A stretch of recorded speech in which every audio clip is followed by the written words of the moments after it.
Assalamualaikum warahmatullahi wabarakatuh, sahabat Hidayah TV yang dirahmati Allah.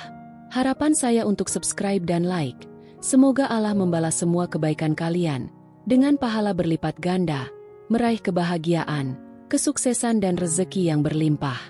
Di video kali ini kita akan mendengarkan kisah seorang bayi di Israel tidak mau dibaptis. Penasaran dengan cerita selengkapnya? Tonton video ini sampai selesai agar tidak sesat. Matahari siang menggantung di atas bukit batu Yerusalem, menciptakan bayangan-bayangan panjang di kota tua itu. Di sebuah rumah kecil berisi tembok-tembok batu yang sudah tua dan kusam, seorang bayi terbaring di dalam boksnya. Matanya terpejam, tubuhnya tampak tenang. Suara doa mengalun lembut di ruangan itu. Namun, saat sang rabi mendekat untuk mengucapkan doa-doa pembaptisan, bayi itu membuka matanya dengan tiba-tiba, dan di mata kecilnya ada sorot ketidaktenangan yang dalam. Miriam, ibu dari bayi itu, merasakan ketegangan di udara, seolah ada sesuatu yang tak kasat mata sedang berusaha mengusir semua kehangatan yang mengalir di ruangan itu. Mungkin dia belum siap, gumam Miriam pelan, meski suara hatinya lebih tegas. Rabbi Yosef menatapnya, seolah berusaha menenangkan. Ini adalah tanda kasih, penerimaan yang kita berikan pada anak-anak agar mereka dekat dengan Tuhan sejak kecil. Namun, tatapan bayi itu, yang seharusnya hanyalah tatapan polos, tampak penuh pertanyaan, dan itu membuat Miriam terganggu. Ia tahu itu tidak masuk akal, namun rasa itu begitu kuat hingga menghantui pikirannya. Sementara Rabbi Yosef mengulurkan tangannya, bayi itu meringis. Tubuhnya meronta seolah ia merasakan sesuatu yang menentang jiwanya yang paling murni. Bayi itu menjerit, suaranya tinggi dan parau, dan meskipun hanya seorang bayi, suara itu menggema di ruang kecil itu seperti protes. Bayi ini dia menolak? Bisik Rabbi Yosef, terkejut. Miriam menggigit bibirnya. Perasaan cemas memenuhi hatinya. Ia merasakan seolah-olah anaknya tidak hanya menolak sebuah ritual, tetapi juga ada kekuatan yang lebih besar yang membuatnya gelisah. Sejak kecil, Miriam selalu menjalani keyakinannya dengan penuh kepatuhan. Namun, kali ini, ia merasakan keraguan yang tidak bisa ia jelaskan. "Aku tidak tahu, Rabbi," jawabnya lirih. "Tapi mungkin kita bisa menunda ini sampai dia tenang." Rabbi Yosef menghela napas panjang. Wajahnya tampak bingung namun penuh pengertian. Ia mengangguk, memandang bayi itu sejenak dengan tatapan yang sulit diartikan. Mungkin Tuhan memiliki caranya sendiri untuk menjawab hal ini. Hari demi hari berlalu, dan semakin Miriam menatap mata anaknya, semakin ia merasakan ada sesuatu yang berbeda. Ketika bayi lain biasanya menangis meminta susu atau kenyamanan, bayi ini seringkali hanya menatap Miriam dengan mata yang penuh pemahaman, seolah-olah ia tahu lebih banyak daripada yang bisa diucapkan. "Aku takut, Ishak," kata Miriam kepada suaminya suatu malam. Suaranya bergetar. "Ada sesuatu dalam dirinya yang tidak bisa aku pahami." Ishak memeluk Miriam, mencoba memberikan rasa aman. "Kita akan melakukan yang terbaik untuknya, Miriam. Tuhan tahu apa yang ada dalam hati setiap ibu, dan mungkin Dia mengirimkan kita anak ini untuk membuat kita belajar lebih banyak tentang kasih dan penerimaan." Namun, Miriam tidak bisa tenang. Pikirannya penuh pertanyaan yang belum pernah ia bayangkan sebelumnya. Setiap kali ia memandangi wajah anaknya, ia merasakan kehadiran yang dalam, seolah anak itu membawa makna yang jauh lebih besar dari sekadar seorang bayi yang membutuhkan perlindungan. Dan saat itulah Miriam mulai merenung. Apakah mungkin anaknya memiliki jalan yang berbeda? Atau, mungkinkah Tuhan ingin menunjukkan sesuatu melalui anak ini, yang bahkan ia sendiri tidak bisa pahami? Pada suatu malam, Miriam terjaga dari tidur oleh suara yang samar. Ia melihat bayinya terbangun, matanya terbuka lebar, dan tatapannya mengarah ke arah jendela, ke arah langit malam yang dipenuhi bintang-bintang. Dalam keheningan malam itu, Miriam menyadari bahwa ia tidak sendirian dalam keraguannya.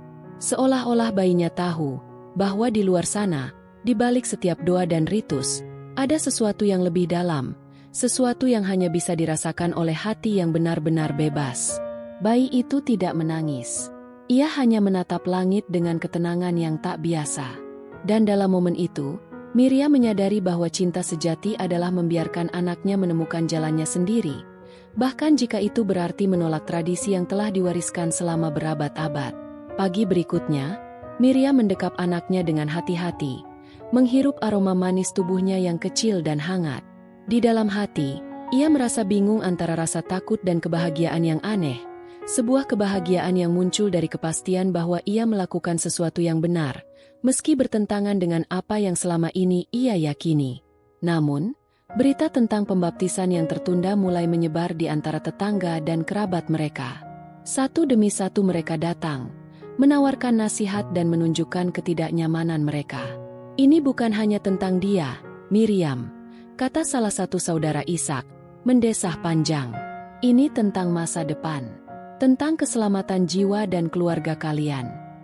Miriam mengangguk perlahan, merasa tenggelam dalam tatapan penuh kekecewaan dari orang-orang di sekelilingnya. Ia tahu mereka peduli, namun perasaan yang sama juga merasuk dalam dirinya. Bisakah ia memaksa anak ini masuk ke dalam sebuah ikatan yang ia sendiri enggan? Di malam hari, saat kota Yerusalem tertidur, Miriam duduk di tepi tempat tidur, mengamati anaknya yang berbaring tenang. Ada pertanyaan di kepalanya yang tak pernah ia lontarkan kepada siapapun, bahkan kepada Ishak. Pertanyaan yang lahir dari tatapan bayinya sendiri, dari ketidakmampuan bayi itu menerima sakramen yang telah diajarkan sebagai jalan menuju keselamatan. Malam itu, di bawah kilau samar lilin, Miriam membisikkan kata-kata yang hanya bisa didengar oleh Tuhan dan anaknya. Jika engkau memiliki rencana lain, biarlah aku mengetahuinya, karena aku hanya seorang ibu yang ingin memberikan yang terbaik. Beberapa minggu kemudian, Ishak menerima surat dari seorang rabi terkemuka yang dikenal karena wawasan mendalam tentang tradisi dan jalan hidup. Ia menyarankan agar bayi mereka diberkati kembali dalam sebuah upacara yang sederhana, namun penuh makna spiritual, tanpa upacara formal atau ritual resmi, tetapi lebih kepada doa-doa khusus agar jiwa anak ini mendapatkan kedamaian dan perlindungan. Doa ini akan menjadi pagar pelindungnya, Miriam, kata Ishak dengan lembut, dan tidak ada paksaan. Mungkin ini yang kita butuhkan.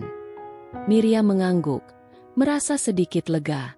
Ketika hari upacara itu tiba, mereka berkumpul di bawah pohon zaitun di halaman rumah mereka, dengan hanya beberapa orang terdekat. Rabbi Yosef mengangkat tangannya, mengucapkan doa-doa yang dalam dan hikmat, memohon agar anak itu diberi ketenangan, kebijaksanaan, dan cinta. Miriam memeluk anaknya erat-erat, merasa ada beban yang mulai terangkat dari hatinya. Dan saat doa itu diucapkan, bayi itu membuka mata, menatap ke arah Miriam dengan senyuman samar. Untuk pertama kalinya sejak kelahirannya, Miriam merasakan kehangatan yang menenangkan, seolah-olah sesuatu yang gelisah di dalam hati anaknya akhirnya terselubung damai. Waktu berlalu, dan bayi itu tumbuh menjadi anak yang cerdas dan penuh rasa ingin tahu. Dalam setiap langkahnya, Miriam melihat kepolosan sekaligus kebijaksanaan yang tidak lazim bagi anak seusianya.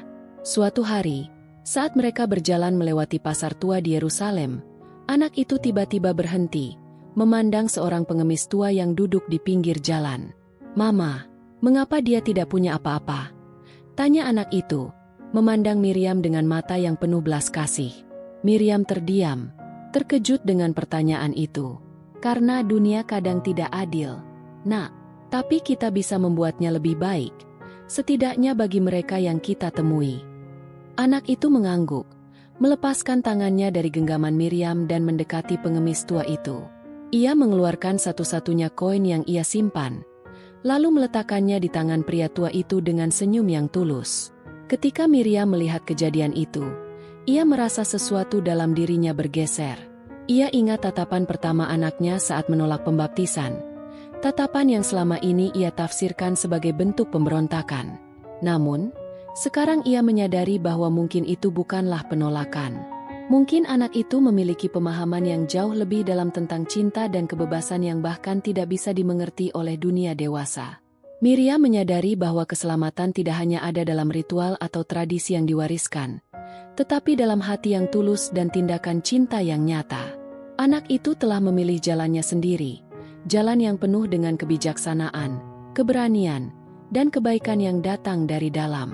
Dan di sanalah Miriam menemukan jawaban atas semua keraguannya, bahwa setiap manusia, sekecil apapun, memiliki hubungan yang unik dengan pencipta mereka, bahwa cinta sejati tidak pernah mengikat, tetapi membebaskan. Semoga kisah ini menjadi pelajaran bagi kita semua. Wassalamualaikum warahmatullahi wabarakatuh.